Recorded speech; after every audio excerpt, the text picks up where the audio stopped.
répond par la suite. Merci à toutes et à tous de participer à ce webinaire qui est le premier webinaire de la Club Manager Academy pour la saison 2024-2025. Et du coup, on voulait dédier ce webinaire à tout ce qui est assurance parce qu'on sait que vous avez pas mal de questions. Et du coup, donc nous on travaille avec Tolrip et Christophe ici présent. Ça va vous présenter un petit peu les différentes assurances que vous avez déjà, celles que vous pouvez prendre en plus. Et si vous avez des questions, n'hésitez pas à les poser dans le chat. On essaiera d'y répondre au fur et à mesure. On a pour le moment 1 heure.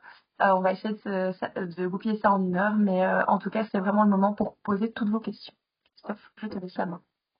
Super, écoute, merci Zoé, bonsoir à tous. Merci d'être si nombreux ce soir. Je suis ravi d'être parmi vous. C'est vrai que c'est pas le sujet le plus passionnant, mais quand on le maîtrise, après vous verrez, vous pourrez dormir sur vos deux oreilles.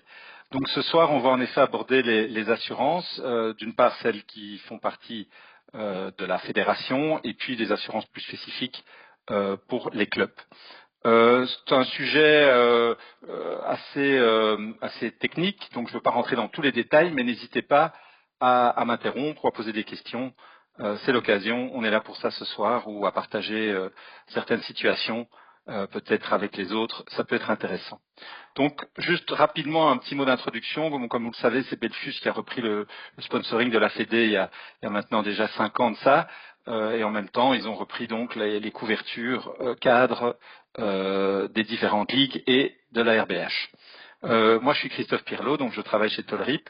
On est courtier et risk manager de la fédération depuis maintenant beaucoup d'années, puisqu'avant ça, c'était même mon papa René, pour certains qui le connaissent, qui faisait cela.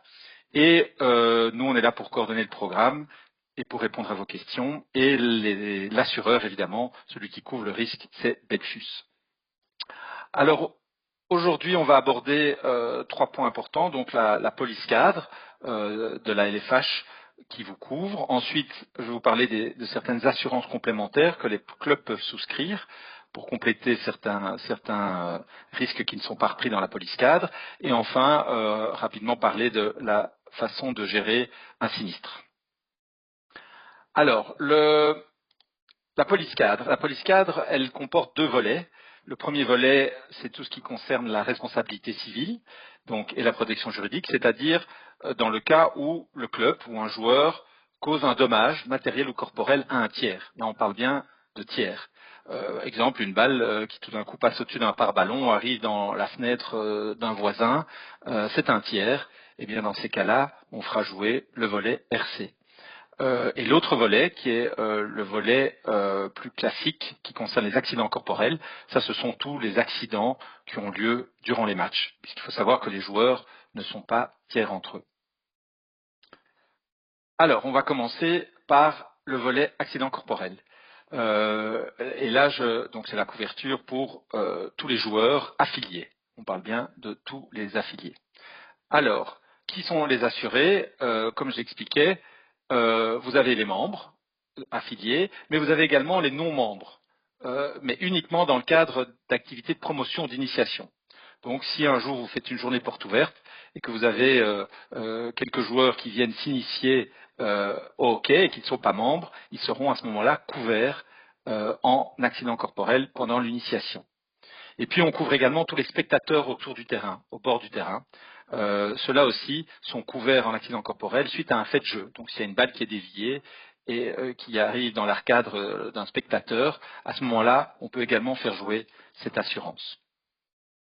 Il faut savoir qu'aujourd'hui, tout ce qui concerne les travailleurs associatifs, par contre, ça c'est exclu de la police cadre, puisque là maintenant, il y a une nouvelle loi, l'article 17, qui fait que ces travailleurs, et on en reparlera plus tard, doivent être assurés en accident du travail. Donc ça, c'est les assurés. Les activités que ça couvre, c'est toutes vos activités hockey, tout ce qui est lié au hockey, aussi bien outdoor qu'indoor, match ou entraînement. Également, le chemin jusqu'au terrain, le chemin jusqu'au club est également couvert. Et alors les activités, autres activités sportives ou non sportives qui sont organisées dans le cadre du club ou de la LFH sont également couverts. Et ça couvre aussi bien vos activités hockey en Belgique, mais si vous partez faire un tournoi aux Pays-Bas ou au Luxembourg, là également vous êtes couverts en accident corporel. Alors je vois qu'il y a déjà une question, les bénévoles. Oui, les bénévoles sont assurés quand ils sont membres du club. On verra après, plus tard, qu'on peut compléter l'assurance pour les bénévoles non membres avec une assurance complémentaire. Mais les bénévoles membres sont couverts également en accident corporel. Oui, il y a une question. Je vois, Olivier, je t'en prie. On t'entend pas.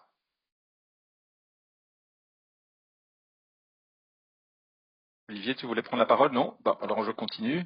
À mon avis, la question, il l'avait déjà posée dans le chat, c'était pour savoir si les arbitres étaient également couverts. Alors les arbitres, les arbitres à nouveau, ça dépendra de leur statut. Si aujourd'hui ils sont travailleurs associatifs, là il y a une couverture au niveau de la fédération qui reprend tous les travailleurs associatifs. Si maintenant c'est un arbitre bénévole ou un papa, là il faudra voir si c'est un membre du club affilié, là il est couvert. S'il n'est pas membre du club, n'est pas affilié, à nouveau là il y a une assurance complémentaire que beaucoup de clubs ont aujourd'hui qui couvre les bénévoles non membres en accident corporel.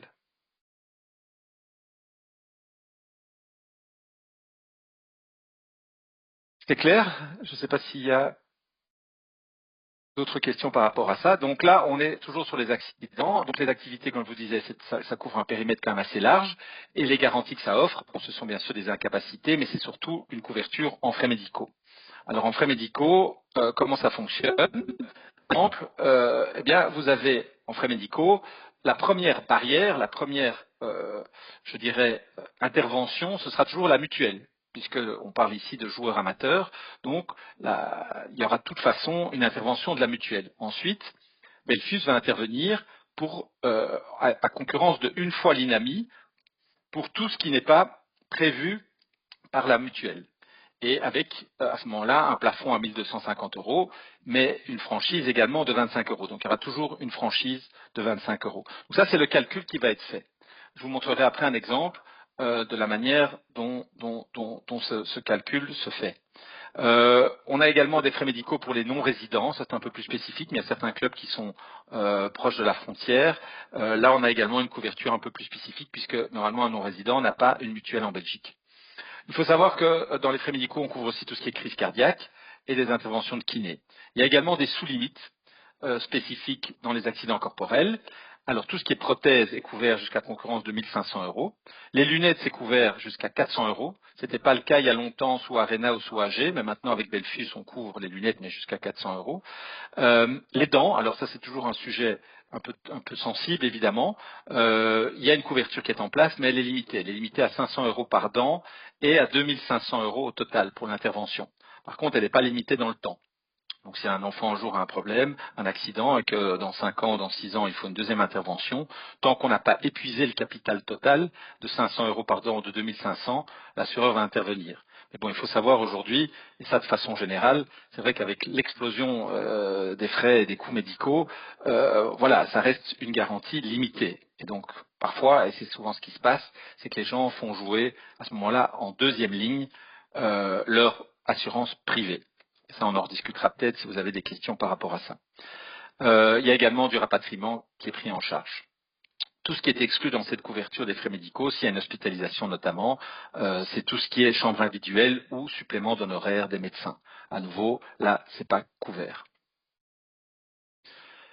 Certains clubs le savent peut-être, mais il y a aujourd'hui, on offre un upgrade, une option pour upgrader ces garanties en fait, puisqu'aujourd'hui les garanties de base sont notamment limitées à cause de la franchise de 25 €.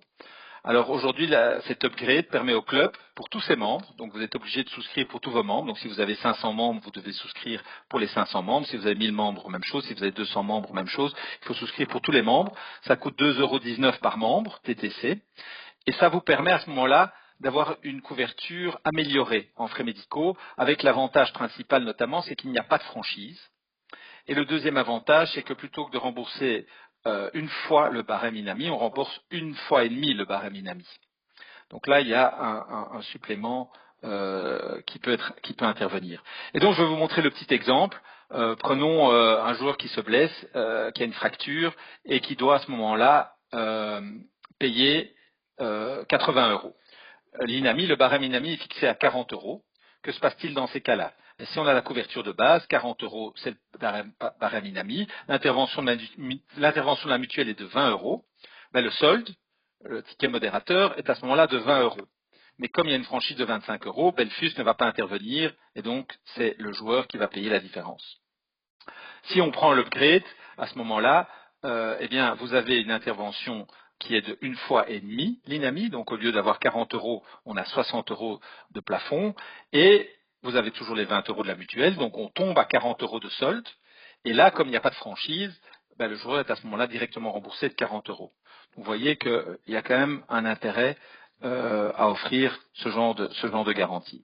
Maintenant, aujourd'hui, c'est vrai qu'il n'y a que 5 clubs en Belgique même, je dis sur les 100 clubs, qui ont souscrit à cet upgrade. Mais voilà, il est quand même assez intéressant et c'est un service que vous pourriez offrir à vos membres en améliorant la couverture de base qui est la couverture de la fédération. Il y a 2 questions dans le chat. Oui. La première, c'est d'Olivier qui dit l'upgrade est par saison indoor-outdoor ou par année calendrier? Par année calendrier. C'est par saison. La saison, je dirais, année calendrier, c'est généralement de début août à fin juin. Enfin, fin juillet, quoi. C'est la saison complète. Outdoor-indoor. Et la deuxième question, c'était de Vincent qui dit est-ce que c'est pour les membres joueurs uniquement ou tous les membres? Alors, c'est pour l'upgrade, c'est pour tous les affiliés, quelle que soit leur catégorie, donc les gents, les joueurs, les bénévoles membres et ainsi de suite. Parfait. Alors ça concernait donc le volet accident. Je ne sais pas s'il y a d'autres questions par rapport à ça. Donc rapidement, ça couvre les membres, les non-membres pendant les initiations, les spectateurs, sont exclus les travailleurs associatifs et ça couvre quasi toutes vos activités en Belgique et à l'étranger qui ont rapport à l'activité hockey.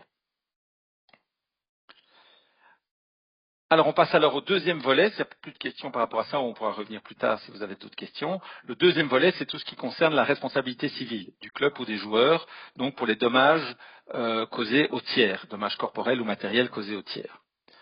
Alors, la couverture, là, elle couvre à nouveau tous les membres, hein, le personnel, les bénévoles et les travailleurs associatifs. Là, tout le monde est couvert, bénévoles également, membres et non-membres. Donc, et c'est également une couverture pour les non-membres lors des activités de promotion ou d'initiation. À ce moment-là, tout le monde est couvert en RC. Ça couvre les activités hockey, les activités outdoor et indoor, les activités sportives et non sportives, aussi bien en Belgique qu'à l'étranger.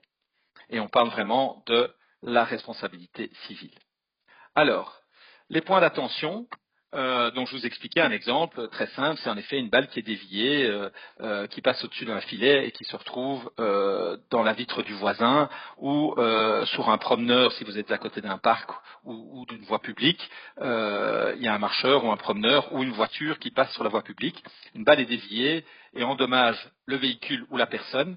À ce moment-là, vous êtes, entre guillemets, responsable, le joueur ou le club est responsable, et Belfus va à ce moment-là intervenir pour couvrir le dommage causé au tiers.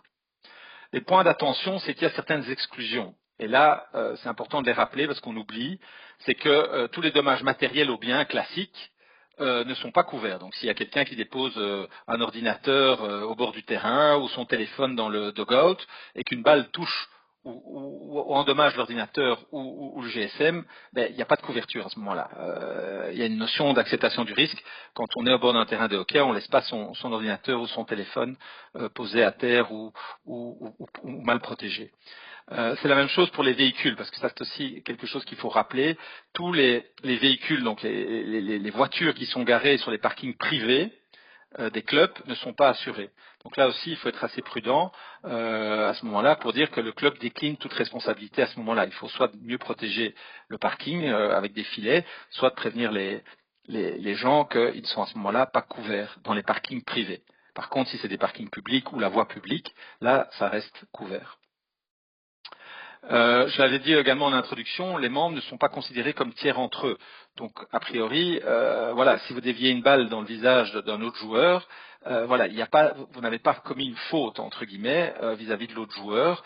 Et dans ces cas-là, on ne peut pas faire jouer la RC. C'est la couverture accident corporel qui va intervenir pour dédommager le joueur blessé. Et donc, je rappelle, tout ce qui est matériel est exclu. Il n'y a pas de couverture en dommages matériels. La seule exception, la seule extension qu'on offre aujourd'hui dans cette couverture cadre, c'est tout ce qui concerne le hockey indoor. Donc, quand vous louez des salles ou quand vous louez une tente, à ce moment-là, vous avez une couverture spécifique jusqu'à 25 000 € pour les dommages causés à la salle ou à la tente pendant les activités indoor. Alors, il faut bien sûr toujours essayer de fonctionner en bon père de famille, de manière générale. On insiste toujours sur l'importance de la prévention. Il faut mettre des filets. Même chose en hockey en salle. Ben voilà, on a eu des cas parfois où il y avait un goal quasi avec des filets de football, donc des grands trous, et derrière il y avait une porte en carton. Et après 3 matchs, la porte ressemblait à un gruyère. Évidemment que le propriétaire de la salle n'était pas content et qu'il fallait remplacer la porte. Mais voilà, à un moment, c'était plus malin de mettre une protection ou un matelas pour protéger la porte et éviter à ce moment-là qu'il y ait des dommages à la salle. Donc là, il y a une importance de la prévention. Évidemment, si ça arrive une fois, une balle qui est déviée par hasard et qui va abîmer une fenêtre dans la salle, on ne peut pas tout protéger non plus. Dans ces cas-là, Belfus va intervenir et va dédommager la salle et payer le coût de réparation. Par contre, si on est en effet à la 4e semaine et que c'est chaque fois la même porte qui est chaque fois derrière le même goal, à un moment, l'assureur risque de dire que là, il ne va plus intervenir. Donc il faut absolument éviter les récidives. Donc ça concerne tout le volet RC. Je ne sais pas si celui-là était clair pour vous, ou s'il y a des questions par rapport à la notion de RC et de responsabilité civile. Pas pour l'instant. Il n'y a rien dans le chat en tout cas. Très bien. Ben alors on avance, c'est parfait. Donc là vous avez vu les 2 grands volets de la couverture, cadre, je dirais, de la Master Police de la Ligue, qui vous couvre, donc qui couvre tous les joueurs en accident corporel et également qui couvre les dommages aux tiers via la RC. Alors viennent ensuite quelques assurances complémentaires qu'on offre en option, que vous pouvez souscrire en tant que club à la carte. Donc là, je vous ai parlé de la première option qui était l'upgrade pour les accidents corporels. Ça, je vous ai montré l'utilité. Je vous ai rappelé qu'elle coûtait 2,19 € par membre et qu'elle permettait donc d'améliorer le remboursement en cas d'accident. Ensuite, il y a une extension qu'on peut offrir maintenant qui concerne les travailleurs associatifs. Ceux-là doivent aujourd'hui être couverts en accident du travail. Donc ça, c'est un peu à vous de voir au niveau de chaque club. Si vous avez déjà des employés ou des ouvriers au niveau du club, vous avez normalement alors déjà une assurance accident du travail. Il faut voir si vous pouvez, dans cette police-là, rajouter vos travailleurs associatifs, ce qui est normalement le cas. Mais si ce n'est pas le cas, si vous n'avez pas d'employés ni d'ouvriers, que vous n'avez personne, que vous êtes dans une ASBL sans contrat de travail et que vous avez des travailleurs associatifs, on peut à ce moment-là mettre en place une couverture spécifique accident du travail pour ces profils-là, article 17. Alors viennent ensuite dans les accidents corporels les 2 extensions qu'on peut offrir pour tout ce qui concerne les non-membres. La première, c'est pour les bénévoles qui sont non-membres. Donc là, vous pouvez les assurer en accident corporel avec une garantie similaire à ce qui est offert dans la police cadre, et ça va vous coûter une prime annuelle entre 120 et 300 € en fonction du nombre de membres du club. Donc s'il y a moins de 300 membres, c'est 120 €. S'il y a entre 300 et 750 membres, c'est 180 €. Et s'il y a plus de 750 membres, c'est 300 € par an pour la couverture bénévole non membre.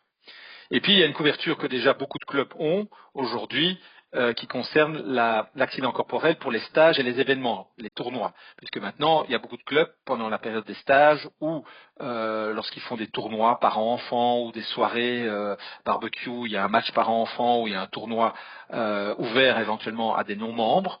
À ce moment-là, le club peut prendre également une extension de garantie pour assurer pendant le stage ou pendant le tournoi ou pendant l'event les joueurs non membres, non affiliés. Et ça, également, c'est une prime additionnelle en fonction du nombre de membres. Donc, si je dis pas de bêtises, voilà, moins de 300 membres, vous payez 50 € par an. Entre 300 et 750 membres, vous payez 125 € par an. Et s'il y a plus de 750 membres, vous payez 200 € par an. Et là, ça couvre, si vous faites 3 stages par an, quelques soirées par enfant et 1 ou 2 tournois, eh bien, tous les participants qui, à ce moment-là, ne sont pas affiliés, seront malgré tout couverts en accident corporel. Je rappelle que par contre, pour une initiation, là, les gens sont de toute façon couverts. Donc, si vous faites un mercredi après-midi, journée de porte ouverte, et que vous avez 3-4 enfants qui viennent s'initier au hockey, ils sont automatiquement couverts en accident corporel et en RC. Là, il n'y a pas besoin d'extension.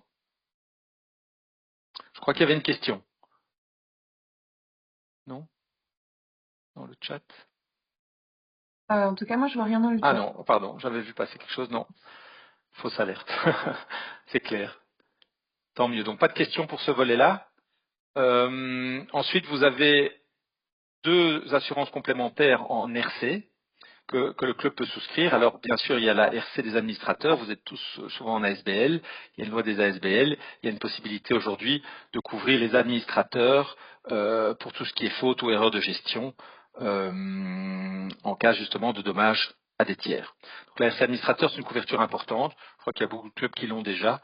Mais voilà, aujourd'hui, c'est vraiment une couverture fortement recommandée pour les administrateurs des clubs. Et puis il y a la RC objective, qui elle par contre est une RC objective, c'est en cas d'incendie ou d'explosion. Et ça, c'est une couverture obligatoire, même lorsque vous avez un espace public comme un bar ou une cafétéria qui fait plus de 50 mètres carrés. Donc dès que vous avez un espace public type bar ou cafétéria de plus de 50 mètres carrés, il est obligatoire légalement d'avoir une RC objective. Mais souvent, elle est parfois liée avec la police incendie du lieu, mais bon, c'est à vérifier puisque c'est une obligation légale. Enfin, il y a bien sûr tout le volet incendie, je dirais, pour les bâtiments, pour votre clubhouse. Là, en tant que propriétaire ou que locataire, ça, il faut voir en fonction également du bail ou du contrat que vous avez avec la ville ou avec le propriétaire, de voir en effet qu'est-ce qui est couvert, qu'est-ce qui ne l'est pas. Et là, on peut étudier, c'est plutôt du cas par cas, étudier en effet les couvertures en place et celles dont vous avez besoin, parce que parfois certaines communes exigent certaines couvertures complémentaires pour la location de la cafétéria ou des installations, d'autres pas, d'autres ont des couvertures avec des abandons de recours. Bref, tout ça s'étudie en fonction de vos besoins. On avait étudié à un moment aussi la possibilité de couvrir les terrains synthétiques en tant que tels, en dommages, notamment contre le vandalisme ou certaines intempéries. On avait fait une proposition à l'époque avec Belfus, mais il fallait un certain nombre un minimum de clubs qui y souscrit, et il n'y a pas eu vraiment de demande ou d'engouement pour la solution. Donc pour le moment, elle n'existe pas, mais on peut toujours essayer. Enfin, s'il y a une demande ou s'il y a un besoin de plus en plus important des clubs, c'est quelque chose qu'on peut toujours envisager. Alors après, il y a aussi évidemment toute une série d'autres couvertures, comme aujourd'hui la couverture cyber, qui est également un risque de plus en plus présent au niveau des clubs ou au niveau de la fédération, mais ça c'est pris en compte aussi. Voilà pour le volet des assurances complémentaires. Vous avez en fait un formulaire qui est... Ah, il y a une question. Un travailleur associatif a obligatoirement un contrat. Alors au niveau, je ne sais pas s'il a obligatoirement un contrat, je pense que, alors juridiquement, oui, c'est l'article 17 de la loi, mais je ne sais pas dans quelle mesure, si c'est contractuel ou si vous le enregistrez ou pas. Ça c'est à vérifier avec le secrétariat social. Par contre, il doit être assuré. Au niveau de l'assurance, il faut une couverture accident du travail pour un travailleur associatif, ça oui.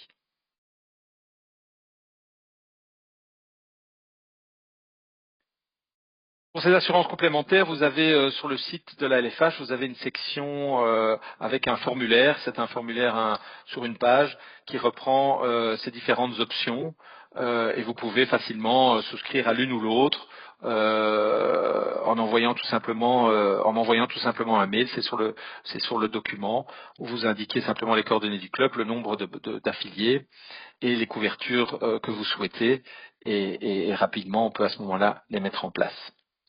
Tout ça se trouve sur le site Hockey Belgium dans l'onglet Club Manager Academy. Il y a un onglet spécifique assurance et donc toutes les informations se trouvent là. Voilà. Et vous avez donc, je pense qu'il y a les polices cadres avec les conditions générales et particulières. Il y a le formulaire pour les assurances complémentaires avec également un petit descriptif en page 1 des différentes assurances. Alors, est-ce que la RC administrateur, c'était quoi la question? J'ai pas vu. Est-ce que la RC administrateur couvre également la direction du club manager? Alors, ça dépend. Normalement, il faut voir l'étendue. Normalement, c'est vraiment les administrateurs. Et souvent, quand un club est mis en cause, c'est souvent aussi la direction et les administrateurs qui sont mis en cause. Donc à ce moment-là, la RC administrateur, elle est surtout là pour notamment couvrir les frais de défense, hein, pour vous défendre contre une éventuelle un dommage qui aurait été éventuellement causé par une erreur de gestion ou une faute de gestion.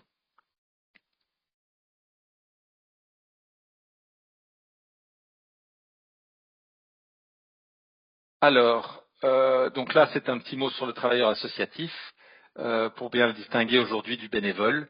Donc aujourd'hui, il y a une différence qui a été faite entre les deux, et aujourd'hui, depuis le 1er janvier 2022, donc les travailleurs associatifs doivent être assurés en accident du travail.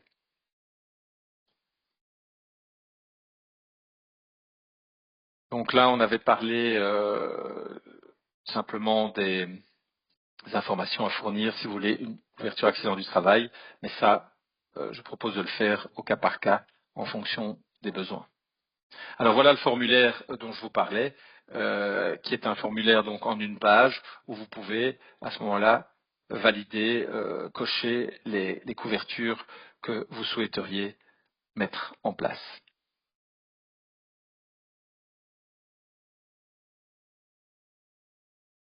Je ne sais pas s'il y a encore des questions par rapport aux assurances complémentaires. Je vois que Michel, si tu as une question, je peux désactiver, enfin je peux autoriser ton micro parce que je voyais que tu avais la main levée.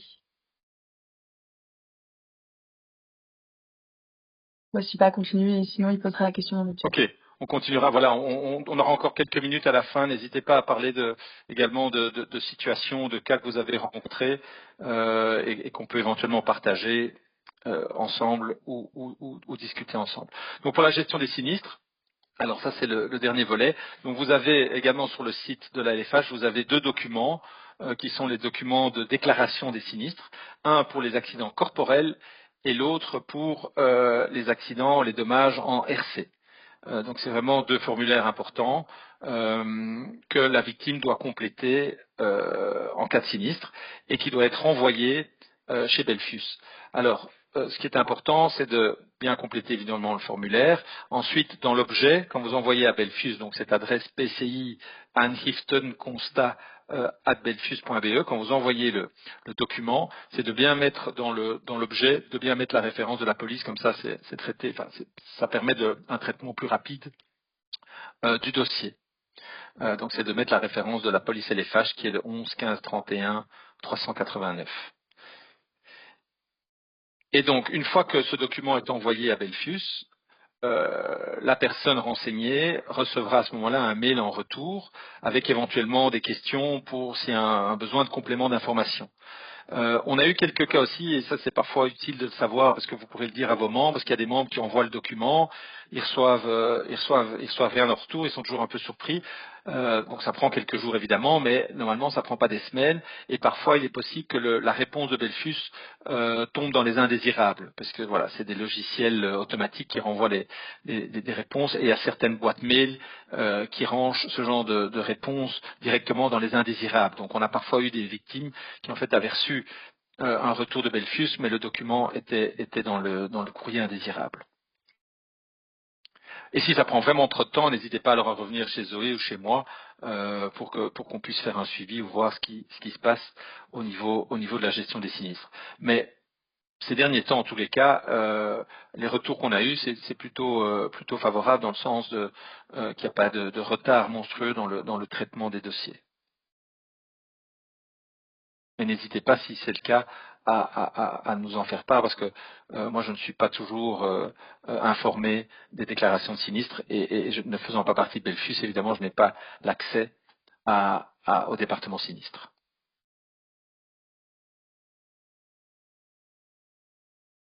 L'accident du travail, ça c'est plus spécifique. Si jamais vous avez un travail associatif, on verra ça dans un deuxième temps.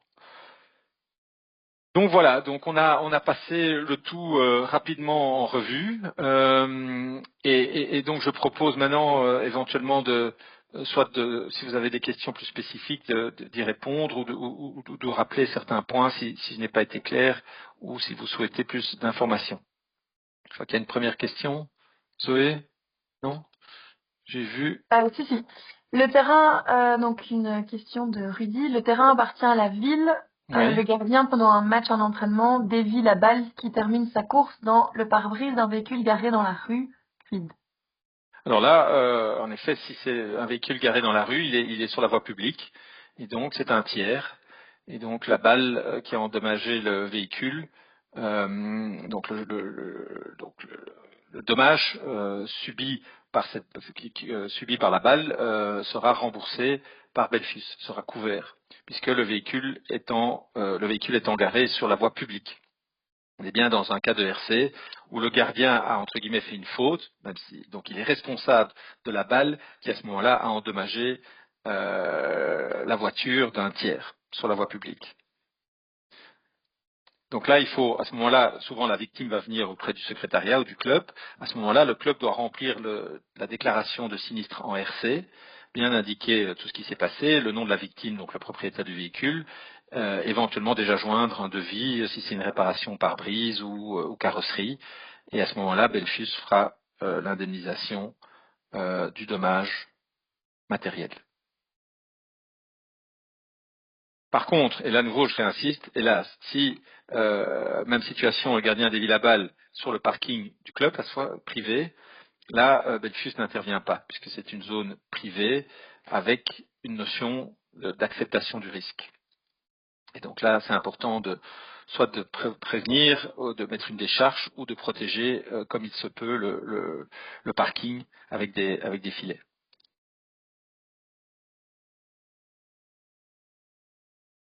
Est-ce qu'il y a d'autres questions?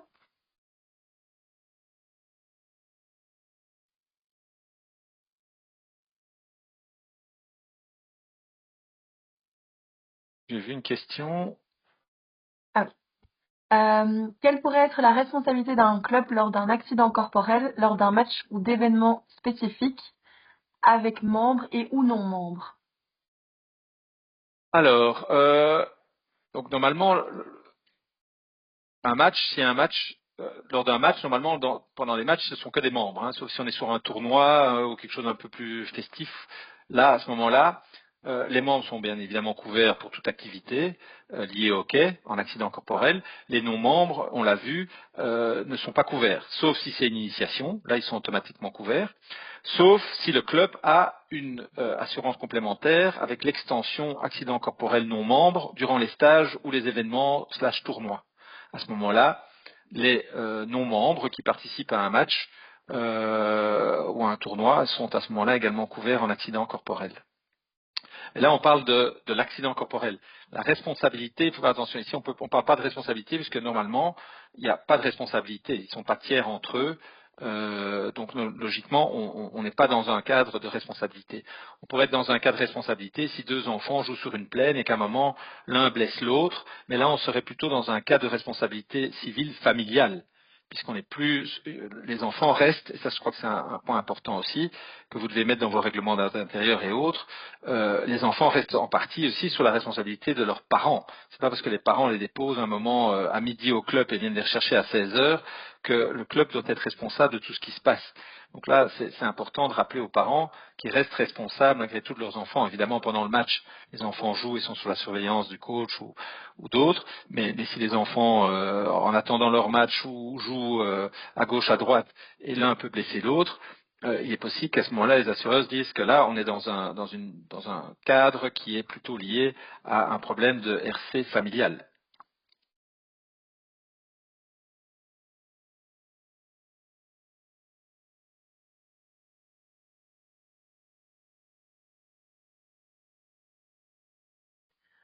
Le club n'a donc aucune obligation de couverture RC ou AC pour les non-membres. Mais alors, l'obligation, les non-membres, s'ils viennent jouer au hockey, normalement, pendant un match, alors le club ne peut pas faire jouer des non-membres n'importe comment. Normalement, vous êtes censé, en tant que club, de quand même vérifier qui vient jouer les matchs ou qui vient dans le club. Éventuellement, si c'est pour une initiation ou si c'est pour un tournoi spécifique parents-enfants, pour une soirée, à ce moment-là, là, vous les faites jouer, vous acceptez qu'ils jouent, mais vous devez savoir qu'en effet, à ce moment-là, ils ne sont pas assurés en accident corporel, sauf si vous avez pris une extension. Donc les gens qui jouent, qui ne sont pas membres, ils doivent savoir qu'ils ne sont pas assurés. Et après, c'est aussi au club aussi à un moment à dire. Alors de nouveau, si c'est un événement particulier et que parents-enfants et que les parents ne sont pas membres, par exemple, là vous pouvez les faire jouer, mais il faut leur dire, soit avant, si vous n'avez pas pris l'extension accident corporel non membre, stage, événement, de leur dire, ben là vous allez jouer un match, mais vous n'êtes pas assuré. C'est à vos risques et périls entre guillemets.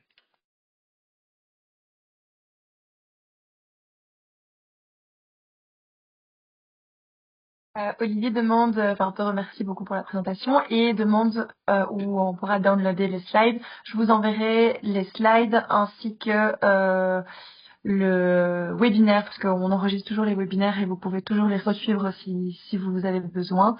Tout sera par mail et ensuite sur le site de la Club Manager Academy. Donc sur Rocky.be, onglet Club Manager Academy, assurance. Voilà. Je ne sais pas s'il y a d'autres cas ou d'autres questions. Quelqu'un veut peut-être partager une situation particulière. Tout était clair. Tout semble clair en tout cas. Parfait. Ok, Très bien. Mais super. alors, avec plaisir. Donc n'hésitez pas, de toute façon, moi je suis à disposition. Hein, donc dans la présentation, il y a mon adresse mail et mon numéro de téléphone. Donc si vous avez la moindre question durant la saison, si vous avez un doute, n'hésitez pas. Hein, donc posez la question sans problème et je serai ravi d'y répondre. Donc n'hésitez vraiment pas. Voilà. Merci à tout le monde et bonne Bonne, soirée. Merci bonne Christophe. saison indoor à ceux qui attaquent la salle et à très bientôt alors. Voilà. Au revoir.